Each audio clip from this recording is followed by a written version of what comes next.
Welcome all Super Sundays here in the Holy Land, Holy Apple, the Holy Hilltop, Tal Binyamin. We are on the third day of the month of Sivan, 5781. The third part of this very important, I can't stress it enough, to get our thought process clear, understand. Our subject, once again today, the state of Israel, the hand of God or Satan. Finally, a guide for the perplexed. Okay, so part 3. Two of the greatest events in Jewish history in the last 2,000 years, we mentioned, were, of course, the War of Independence, the War of Liberation. Took place in the month of Iyar, 1948, 5th day of Iyar, 20th day of the Omer. Second, in 1967, on the 42nd day of the Omer, very special day as we mentioned in the first class. In the end of the month of Iyar was the liberation, 6-day war, when the Jewish people, when we returned to the Sinai, when we returned to the old city of Jerusalem, to the Golan Heights, the Jordan Valley, and the beat goes on. The two most substantial, almost substantial events in the last 2,000 years came out, not coincidentally, in the month of Iyar. We've been explaining, what does Iyar represent? Why did God orchestrate all of these events, in the most important events in this month? So today we are continuing. What does Iyar symbolize? So we know that the month of Iyar is called, in Hebrew, the month is called Ziv. This could be found in Kings 1, chapter 6, verse 1. Ziv means splendor, beauty of trees, beauty of fruit trees.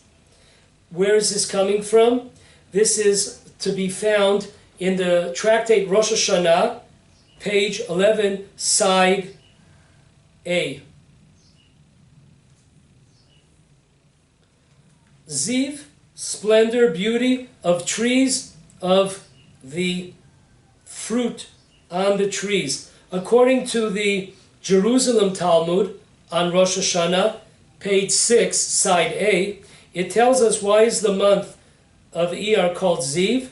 The world is filled with the plant kingdom, vegetation, fruits, vegetables.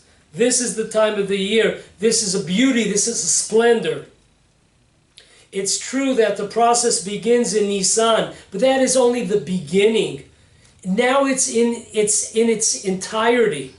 And in fact, we know that the forefathers were born in Nisan, but they're still called in the month of Iyar, Ziv. Why is that? Because they were not present in all of the month of Nisan, only some of the days. When they fully come into a full entire month, that was only in this month, the month of Iyar. So that's why they are also called, okay, Ziv, our forefathers, Abraham, Isaac, and Jacob. Now, this idea where the world is filled with trees and blossoming and fruits.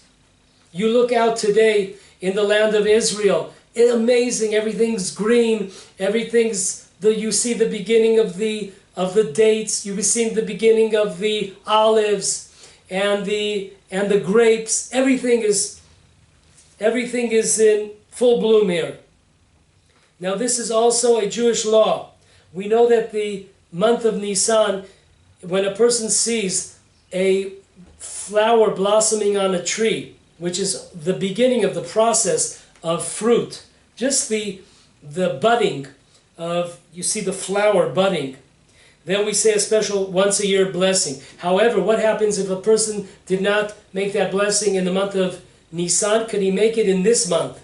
Well, it would seem, according to what we said, how this month of Ziv represents the splendor of the trees, the splendor of the fruits on the trees, the beautiful vegetation, blossoming of the world. It would seem like we could, and that is right, because according to the bottom line of the law is, according to the Ritva, according to the Stei Chemet, according to the Chaye Adam, and many, many other opinions, a person is allowed to say a blessing, not just without God's name, but with God's name. We are allowed to say a blessing. And it's only apropos because of the fact that this month, which is called Ziv, represents the land blossoming. Not only Nisan, which is the beginning, but the full color picture is more so in this month, more so in the month of Iyar. Now this brings us to our next topic, and this is very, very important. So open up your minds, open up your hearts, and let's really get behind this. We have to understand, on one leg, what is exile? Exile is the desolation of the land of Israel. What is redemption? Redemption is the opposite of exile. And therefore, if exile, as our sages tell us, in the curses that we read twice a year, once before the holiday of Shavuot and once before Rosh Hashanah, we talk about that God, one of the harshest curse is when God desolates the land of Israel. So once again, we have exile and redemption. We have desolation of the land. What is the opposite? The opposite of desolation is the blossoming, the fruition of the land of Israel. And therefore, that's why we will see how important the fact that the land of Israel awakens is the clearest sign. There are dozens of signs, dear friends, to when to understand the redemption is close. But there is only the clearest sign. There is one of those, and that is, according to the Talmud, that tells us that in Sanhedrin 98a, that the clearest sign of redemption is when the land of Israel begins to give off its fruits and vegetables in a nice fashion. This is not a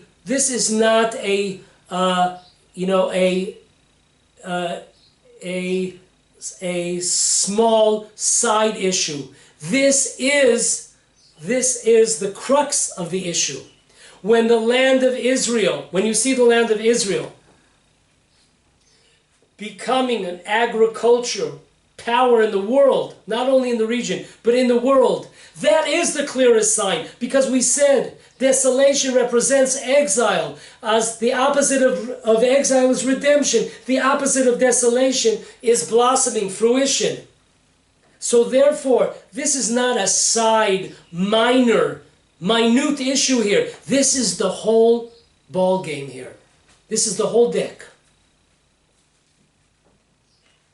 So, we're going to talk about the importance of the land of Israel blossoming. Number one, the Marsha. The Marsha comes and he combines two Talmudic passages. One is Megillah 17b, and the other one is Sanhedrin 98a, which we just quoted, the land of Israel being the giving off of its fruits in a nice fashion as the clearest sign of redemption. And he connects the two. To understand how he does this, the Talmud in Megillah that he brings down asks the question, why did the great assembly of 120 men who began leading the Jewish people in the times of the last prophets, Chagai, Zechariah, and Malachi. That's when they began ruling over the Jewish people, the Great Assembly. Why did they, we know that everything, the prayers that we have today were written by the Great Assembly, and every word has prophetic meaning. They didn't just put words together that they thought of. Everything has a meaning to it. Everything is prophetic. Everything is spiritual. So why is there a connection between the blessing? The Talmud asked, what is the connection between each of the 18 blessings of the Amidah? Today we have 19. They asked, and they explain the connection between each blessing. When we get to the blessing of the ninth blessing of Barech Aleinu, which is talking about the land of Israel being resurrected and coming to life again, blessing the land of Israel, blossoming. And then we talk about blowing the ram's horn and bringing in the ingathering of the exiles, bringing the Jewish people back to the land. So the Talmud asked, what is the connection between the land of Israel giving off its produce, Barech Aleinu, and the ingathering of the exiles, the calling of the Messiah? So the Maharsha takes this portion in Megillah 17 Bet, and he connects it to Sanhedrin 98a, and he says amazingly, listen to his words.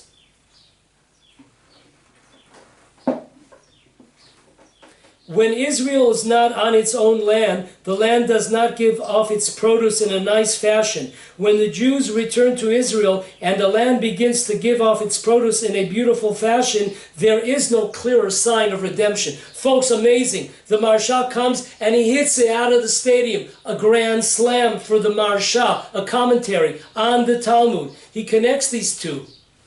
When the Jewish people are in exile, the land is desolate, as we were told in the Torah, in the curses, twice.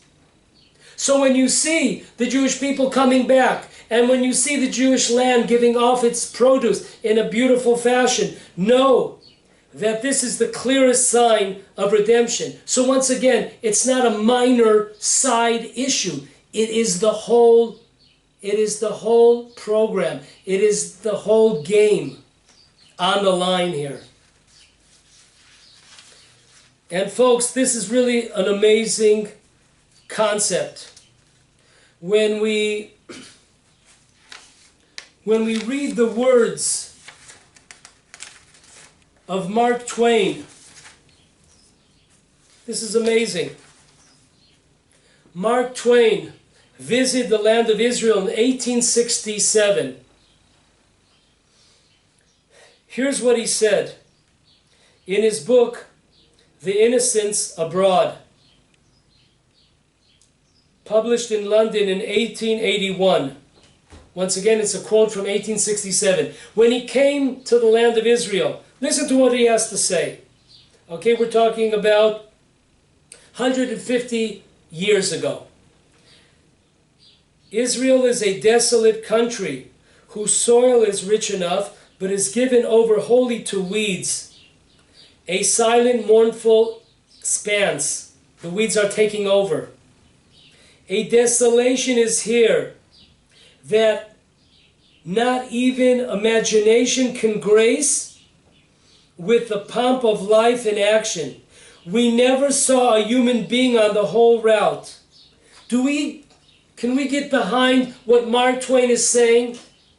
He's talking about he's never seen such desolation, exactly as the Torah promised. And today, for the last 70, 80, 90 years, as the Torah promised, when you see the land awaken, when you see a resurrection of agriculture in the land of Israel, there is no clearer sign of redemption. There was hardly a tree or a shrub anywhere. Even the olive trees and the cactus, those fast friends of worthless soil, had almost deserted this country, Israel. Even things that can grow in worthless soil have deserted almost this country. In Agricultural Magazine, I read, while Israel, this is from last year, while Israel is not a natural nor seemingly sensible place for agriculture, two-thirds of the land is semi-arid or arid, and much of its soil is poor quality. The opposite is true across most of Africa. So you have this, what's going on?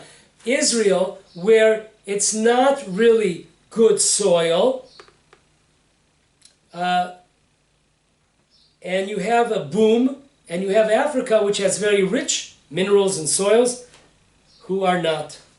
Yet despite these challenges, Israel has not only managed to create a remarkable agriculture transformation, ensuring national food security and establishing thriving export industries, but has emerged, listen to these words, as a global leader in agriculture and water management. You heard it. Clean out those ears. Get those Q-tips. Clean out the words. It has become a global leader in agriculture and water management. A combination of sophisticated applied science, rugged determination, government support have helped Israel farmers to modernize and adapt to changing geopolitical, market, and climatic conditions, giving them a strong base from which to proceed in the coming decades. Israel's agriculture continues year to year to thrive and supplies almost all the needs of the country's food supply. We see prophecy in front of our eyes. Is this God's hand or is it Satan?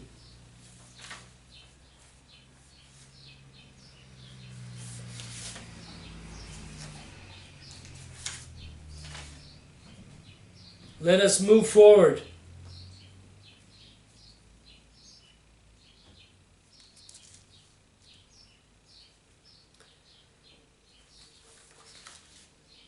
In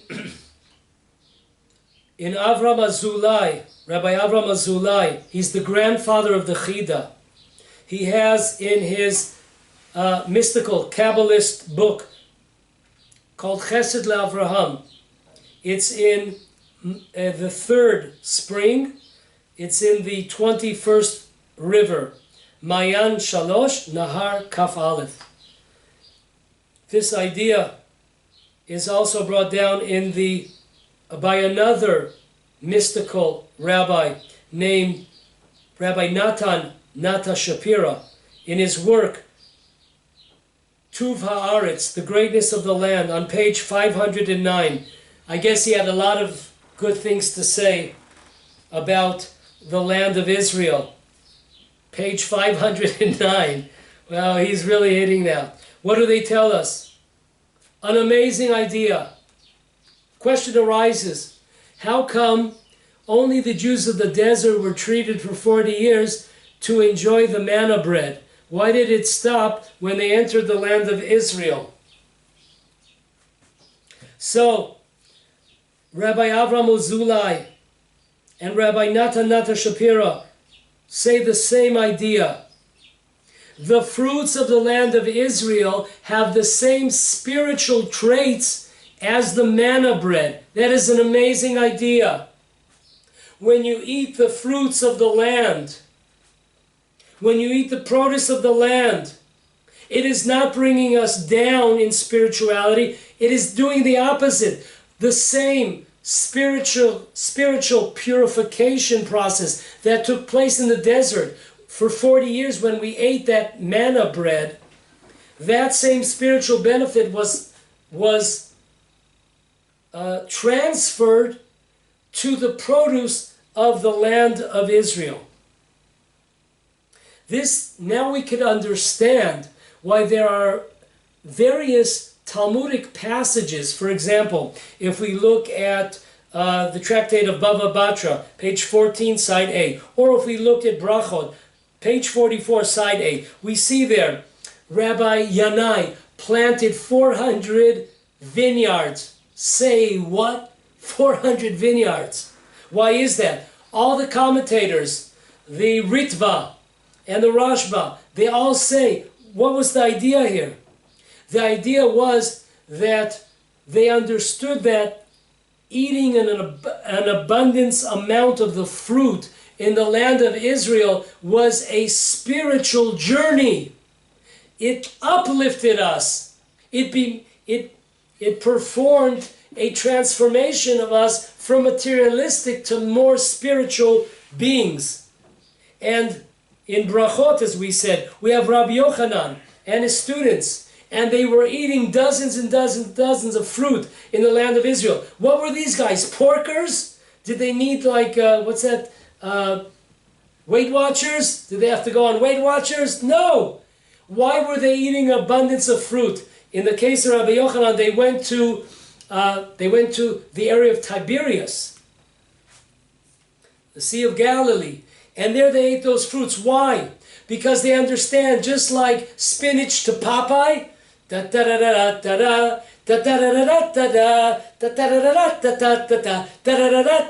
no extra charge, folks. Spinach to Popeye is spirituality to the Jewish people. Also, I guess you can grow spinach in the land of Israel, and wow, Popeye would have really been, out of this world. No one would have ever messed with him anymore. We could have canceled that program of his, Popeye. So folks, this is the idea here. Don't think that this is just ideas.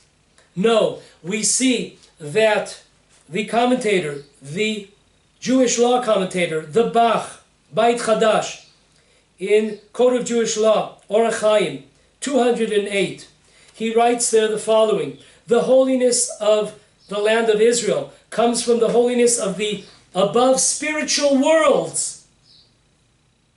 The fruits of Eretz Yisrael, the fruits of the land of Israel, are holy due to the fact that God's divine presence is in the land. Folks, can we get behind this? The Bach comes and he tears the roof off. Stop right there. TD, thank you for that information. He tears the roof off. Yeah. And he just tells us that there is a spirituality. There's a holiness which comes trickling down from the holy spiritual worlds. It comes down to us. And we're able to receive that here in the land of Israel, the fruits of the land of Israel. Also, a Jewish commentator, Jewish law commentator, the Morutzia, on the same chapter, 208, he tells us that the fruits of the land of Israel are very special, that a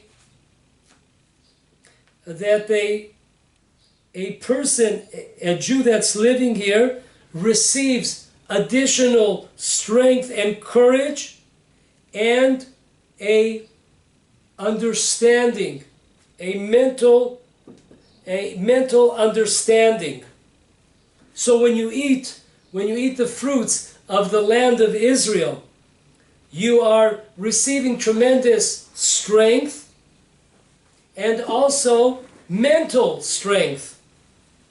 That is why, for example, that Rabbi Dessler says what took him years to understand outside the land of Israel took him weeks to understand in the land of Israel. That is exactly the process here, said beautifully by the Mor and Mor Ktsiya.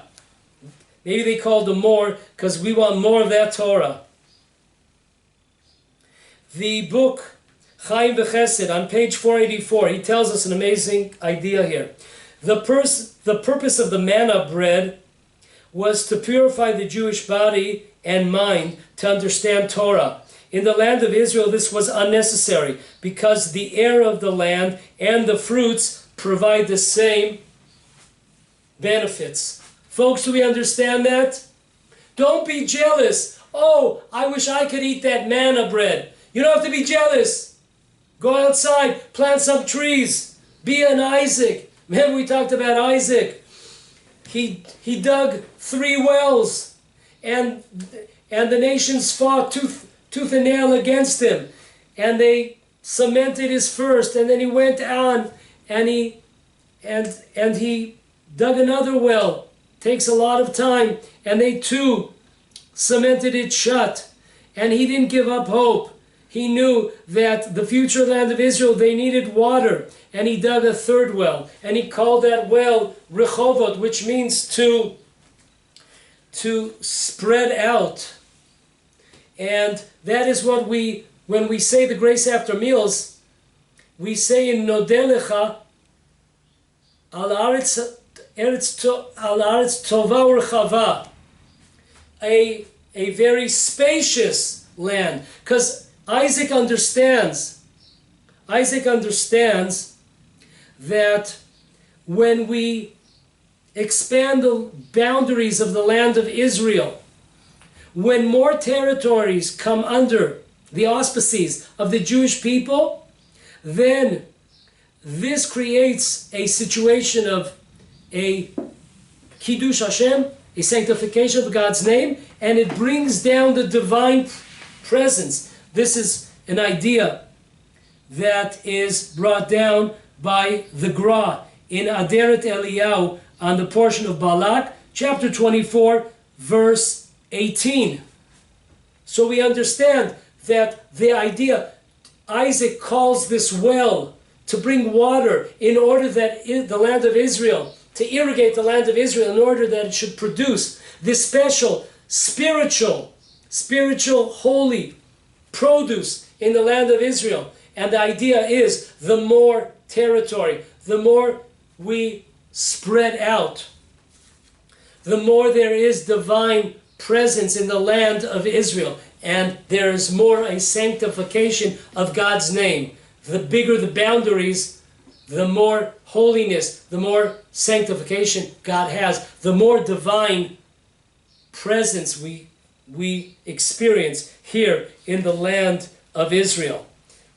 Think about that every time. A few days ago, the army, they have much time on their hands, and the police, they have time. They could go and destroy a Jewish yeshiva in the northern part of Samaria called Chomish. They have enough troops to go out there and destroy their yeshiva. So instead of expanding the land of Israel, we are decreasing the divine presence and the sanctification of God's name by depleting, removing Jews from the land of Israel. The opposite, what we're supposed to be doing. Okay, now, an amazing Mishnah that we do not, many times, we do not grasp the greatness of this. If somebody would come up to you and grab you and say, listen, tell me, why is Israel called the Holy Land? What's holy about the land of Israel? Some people would say, there's a lot of religious people there. Some people would say there's a lot of synagogues there. Some people would say there's a lot of learning halls, studies going on over there. Whatever it might be, there's a lot of kindness that's done for the Jewish people. So let's let the words of the Mishnah ask the question and answer it. Folks, hold on. This is beautiful. Hit it out. In the tractate of Kelim, Chapter 1, Mishnah 6. The Mishnah tells us that there are 10 levels of holiness in the land of Israel. And Israel is holier, of course, than any other place in the world. And then it asks the question, what is the holiness of the land of Israel? Now, if they would have asked me, I would have said maybe the fact that people, we have such great Torah learning going on here, or people do so many acts of kindness. That would be my answer. But listen to the Mishnah. The Mishnah says, what is its holiness? Its holiness is that we bring from it the Omer, that's the period that we're in, the 49-day period between Passover and the acceptance of the Torah on Shavuot. That was the barley offering. And the first fruits, which are brought on the holiday of Shavuot, coming up in another 2 weeks. Or, excuse me, coming up in another 3 days. And also on the holiday of Shavuot, coming up in 3 days, we have the offering of the two wheat breads. Folks, this is an amazing line here.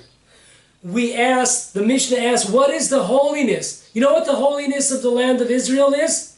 That we bring from the ground barley. We bring from the ground, we bring fruits.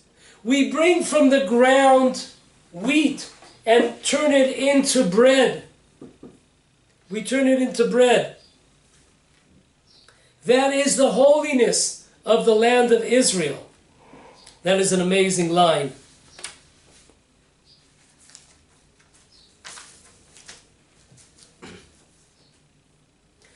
The Khatam Sofer tells us in Tractate Sukkah 36, side A. There is a dispute in the Tractate of Brachot, page 35, side A. There is a dispute by Rabbi Shimon Bar Yochai and Rabbi Ishmael. Should a Jew just learn, or is he allowed to learn and work? So Rabbi Ishmael comes by and says that a person should learn and also work. Rabbi Shimon Bar Yochai disagrees and says that a Jew should only sit and learn. Comes the Khatam Sofer with a gigantic, bat, and he just hits it out of sight. Hits it out of sight. Listen to his words. This dispute between Rabbi Ishmael and Rabbi Shimon Bar Yochai, whether one should just learn or combine learning with working, is only a dispute outside the land of Israel. Why? Because inside the land of Israel, there is no dispute. Because working the land of Israel is holy. Is a commandment like any other commandment. And he goes on to say that just like a person would never say, I'm not going to put on tefillin because of the fact that I'm learning Torah. A person would never say that. A person would say, listen, I'm learning Torah, but I'm going to take a break and I'm going to put on the, it's a really difficult word in English, so I'm just going to keep it in Hebrew. Tefillin, phalant something. Phylacteries. Oh, Tzvi, gotcha. Okay, folks, standing ovation for Tzvi here. Listen, guy's unbelievable. He deserves, most of the merit goes to him. Doing these, putting up these classes, filming them, coming to the holy hilltop, really deserves a round of applause, a standing ovation there. Okay, so this is an amazing Khatam Sofer here. And not only that, not only is working the land a commandment like putting on tefillin, but he says that many other occupations in the land of Israel are included in the mitzvah of settling the land. Why? Because if we do not have in the land of Israel, if we do not have a person that sells clothes, then you can't live with all the produce. It's very nice, but we don't have any clothes to wear. We're running around naked. So occupations in the land of Israel, this is beautiful, are all part of the commandment of settling or working the land. It's a paragraph. It's a artery of the same commandment. So that's an amazing thing that we have. So the whole dispute between Rabbi Shimon Bar Yochai, whether one should work or not, that's not in the land of Israel, because the working of the land of Israel is itself a commandment. Now there was a tremendous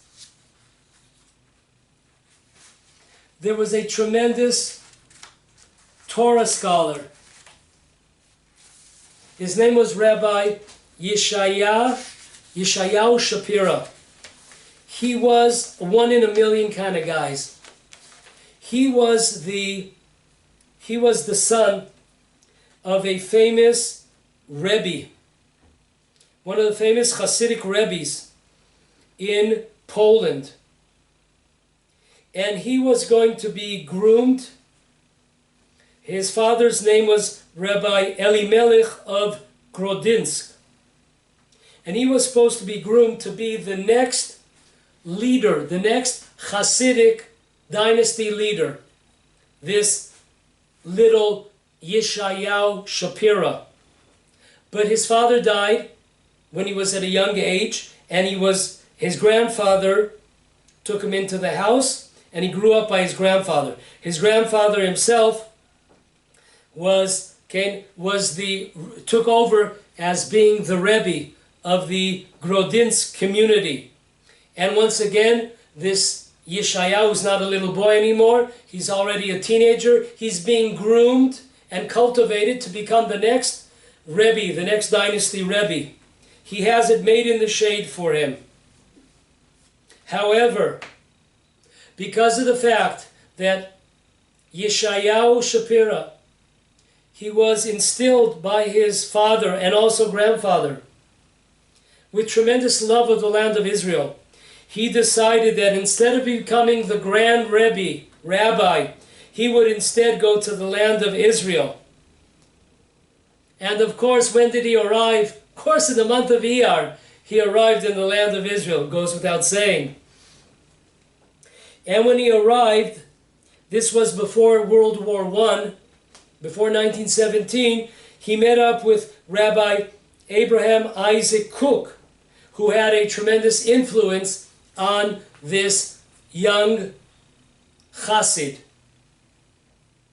Anyways, World War I in 1917 broke out, and Rabbi Yeshayao Shapira decided that his family needed him, and even though it was difficult for him, he went back to Poland.